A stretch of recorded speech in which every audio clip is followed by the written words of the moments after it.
Ito pala mga boss yung unit na nire-renovate natin dito mga boss sa The Woodland 13 mga boss. Ayan. Ito yung mga subdivision dito mga boss. Ayan, ito yung unit na ginagawa natin. Dito pala mga boss sa unit na to is nag-start tayo nung last 3 weeks ata mga boss. Ayun, halos na tayo dito magtatatlong linggo na tayo dito.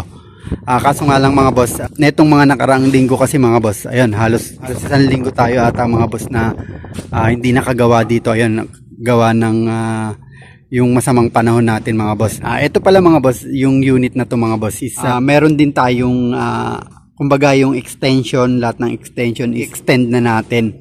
Pero yung gagamitin nga natin dito mga boss is the same dun sa previous nating project mga boss. Kumbaga yung second floor natin dito is light materials yung gagamitin natin, which is yung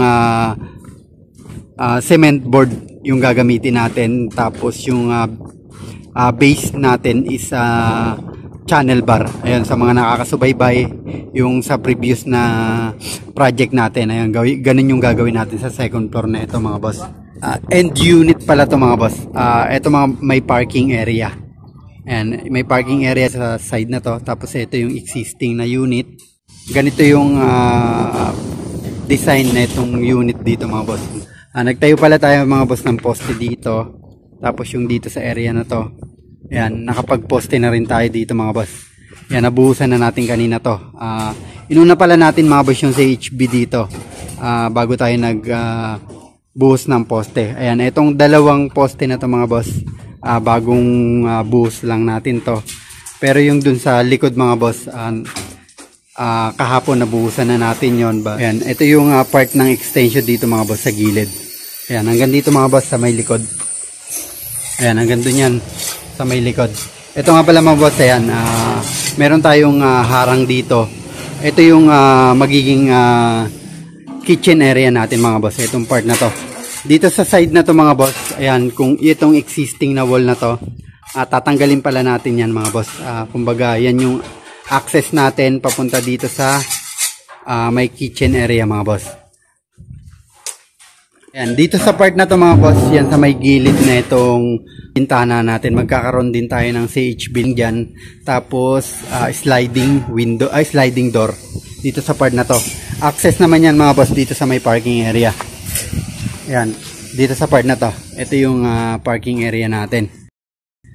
Tapos itong main door natin mga boss, hindi na natin to gagalawin. Magkakaroon na lang tayo dito mga boss ng gate and fence mga boss dito sa part na to, yung sa may parking area tsaka yung dito sa may entrance.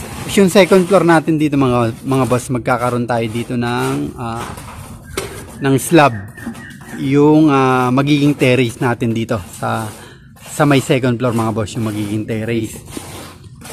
Ayan, tapos dito sa loob mga boss, ayan, ito yung loob natin mga boss. Ayan, ayan, dito sa part na to, ayan, ang banggit natin kanina, magkakaroon tayo dito ng pinto. Tatanggalin natin to. Ito yung access natin papunta dun sa may kitchen area. Tapos yung dito sa may part na to, ayan, ito existing din to. Ito naman yung magiging laundry area natin mga boss. Ayan, ito yung magiging laundry area natin. Tapos yung half neto, open air to mga boss. Hanggang dun. Kumbaga wala tong, hindi to nakasarado. Open air siya. Ayan, kaya meron tayo ditong poste, dalawang poste na magkadikit. Itong part na to sa may second floor, i-slab pala natin to mga boss. Kasi magkakaroon tayo sa second floor ng toilet. Ayan, ito yung existing na toilet mga boss. Ayan. Ayan, ito yung existing toilet. Sa taas na ito, magkakaroon tayo ng toilet sa second floor. I-slab natin itong part na ito mga boss.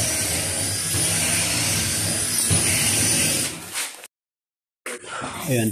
Nakapag-install na rin pala tayo dito mga boss ng ceiling natin. Ayan, yung ceiling pala natin dito mga boss sa drop ceiling. Ayan, kung mapapansin natin itong buong first floor, ayan, nakabitan na natin ng cement board. Ayan, ito na lang yung kulang natin, itong part na to. Ito mga boss, yung gitna na to, balak ng may-ari is PVC panel yung ilalagay natin dito. Ayun. Ganun din sa previous nating project mga boss. Naka PVC panel tong gitna nitong drop ceiling natin. Tapos dito pala mga boss sa part na to. Ito yung hagdan kasi natin dito mga boss. Yung existing na hagdan, ayan kung makikita natin, yan yung existing na hagdan. Tinanggal pala natin to mga boss. Pinaayos din ng may-ari ito. Kasi kung mapapansin natin mga boss, is napakaliit nung hagdan.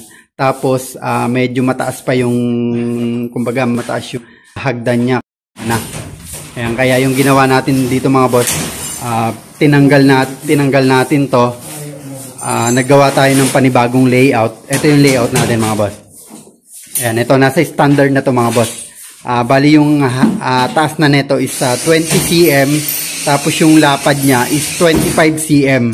Pero lalapad pa to mga boss kasi nga ang natin dito is wood planks. Haba pa to. Ayan, magiging almost 30 cm yung haba, yung lapad na yung magiging almost 30. Ayan, pati dito mga boss. Ayan, tinago din natin to. Before is napakataas ng mga height, napakataas nung height na itong hagdan din na to. Ayan, kung mapapansin natin, no? Ayan, ang laki nung binawas natin. Sama natin yung standard with yung 20 cm mga boss. Para hindi nakakapagod akyatan mga boss.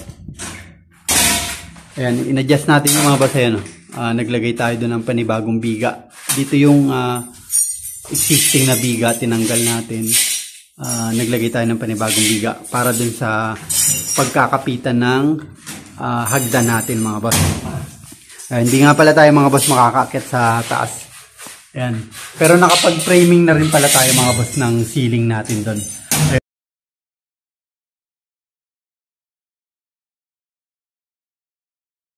Ayun, nagawa pala natin to mga boss nung nagtag-ulan. Ayan, kaya dito muna tayo gumawa sa loob. Kaya itong buong loob natin, nalagyan na natin ng kisame. Tapos nakapagpahid na rin tayo ng skim coat mga boss. Ayan. Paikot na rin yan mga boss. Nakapag-skim coat na tayo dito. Lilihain na lang rin natin to mga boss. Kumbaga ano na tayo dito. Nakatatlong coat na tayo. Ayan, dito sa wall natin. Liha na lang to. Tapos primer. Ayan, hanggang second floor na pala yan mga boss. Yung buong second floor natin is na skim coatan na rin natin mga boss. Ayan, tsaka na natin silipin tong second floor natin mga boss once na ma-assemble natin tong bago nating hagdan.